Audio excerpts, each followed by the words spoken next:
Well, Corposol is a seminal case in the history of microfinance, because indeed it is one of the first one that started as an NGO and that gave birth to a regulated and supervised microfinance institution. And this case was famous because it started very small. It started in the end of the 80s with 3 people and $20,000.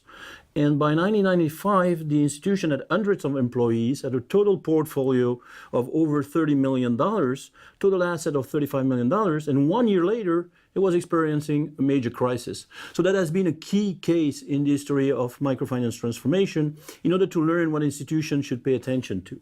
And indeed, if we want to analyze what were the major mistakes that were made by Corposol and Finansol, Corposol was the name of the NGO and Finansol was the name of the financial harm, the financially regulated institution that was created by Corposol, we can say that mistakes were made at 3 levels.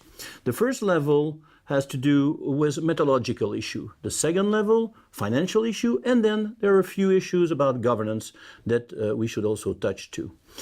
If we discuss about the methodology aspect, well, we can say that the lesson that we got out of Corposol is that when you launch too many new products without testing them, when you have a huge growth, what you experience at some point is the issue that you're not able to cope with all this innovation. And therefore, at some point, there is a loss in the decentralization process that has been so fundamental in the original success of microfinance. And this is exactly what happened to Corposol and Finansol.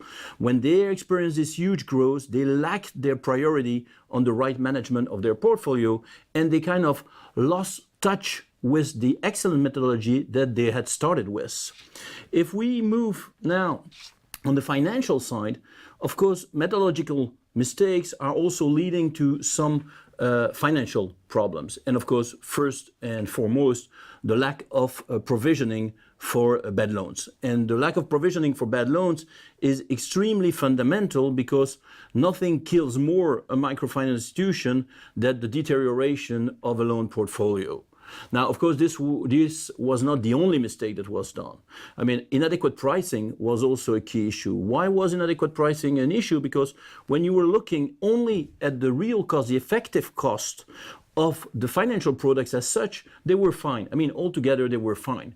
However, when you were adding the other services, the non-business services that the customer had to take, and you were including those costs into the overall cost that was asked from the customer, then you were reaching a level that altogether was not so different from what informal markets were providing. And this, of course, was not acceptable. Last but not least, and this is because as many NGOs that give birth to microfinance regulated institution, the Corposol, that was the name ultimately that the group took, were with a variety of entities. And this variety of entities were having together relationship that were not clear. And therefore, it was not very easy to see who was paying for what, which cost was generating where, and therefore what was the real financial result of all those entities. In a way, to give some example, the leasing costs of all the furniture and all the cars were taken by the financial harm. But all the staff costs were taken by the NGO. Of course, it's almost impossible once you do this type of practice to have a good understanding of what are the income and the cost that you are bearing at each level of institution. And this gives birth to a blur issue of the whole group where it's kind of hard to see what's going well and what is not going well. Last but not least, the governance side. I mean, this could be by itself a huge discussion. But if there is one lesson that the world of microfinance has learned from the Corposol story is that microfinance institutions, when they are created by NGO, usually start small. And if they become regulated and supervised, this is because they have experienced a great success. That's because they have had a lot of growth. That's because they have been able to develop a lot of new initiatives. And on that side, once you have had this type of success, the issue is that on the governance side, there is the bandwagon effect. And the bandwagon effect, what it means is that at the end of the day, because you started small and you have been having all those success, no one is checking on you the way they should be doing so. And this is true from many different stakeholders.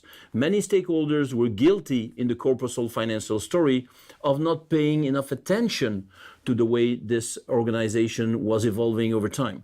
And therefore, it was absolutely a huge failure in terms of governance. And many of those partners were kind of complaining to each other that they had not done their job properly. But at the end of the day, if we want to look at this from outside, we can say that not many people did really do what they should have done on the governance sides. So now, if we want to move from that story, and of course it has been a seminal, it's been a very important story because many of the major players of the microfinance industry were involved in this Colombian case more than 20 years ago now. If we want to look at what is still to be learned today for new transformation, well, there is a lot to be learned because the mechanics, I should say, is still more or less the same in many cases of transformation. In many cases of transformation, an NGO is giving birth to a regulated institution. The NGO doesn't disappear. The NGO transforms itself in the major shareholder of the regulated institution, and altogether you get a new group, and the way this group is managed is subject to issues like the one that was experienced by Corposol and Finansol.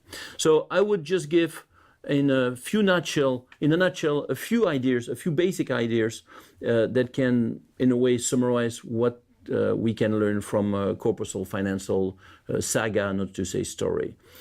First and foremost, and this is, of course, microfinance is not different from other fields. What is too good to be true may not be true, and this we should always remember. Second, I mean, growth is certainly something desirable when you manage an institution, but too fast growth is a threat for any organization, and in microfinance it should certainly not be underestimated. Third, governance should always be improved before a crisis happens. Governance only becomes top of the agenda when there is a crisis. Well, this is too late. Governance is something that is there to protect organization before crisis. When the crisis is happening, it's too late to have concern about governance. That's something that should be done earlier.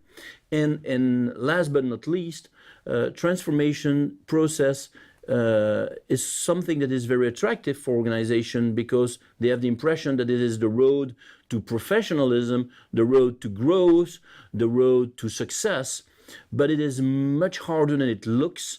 And many organizations, especially when they have very high social preferences, can get lost in the process. Therefore, before really starting to go down that road, organization should be very careful and get prepared as much as possible.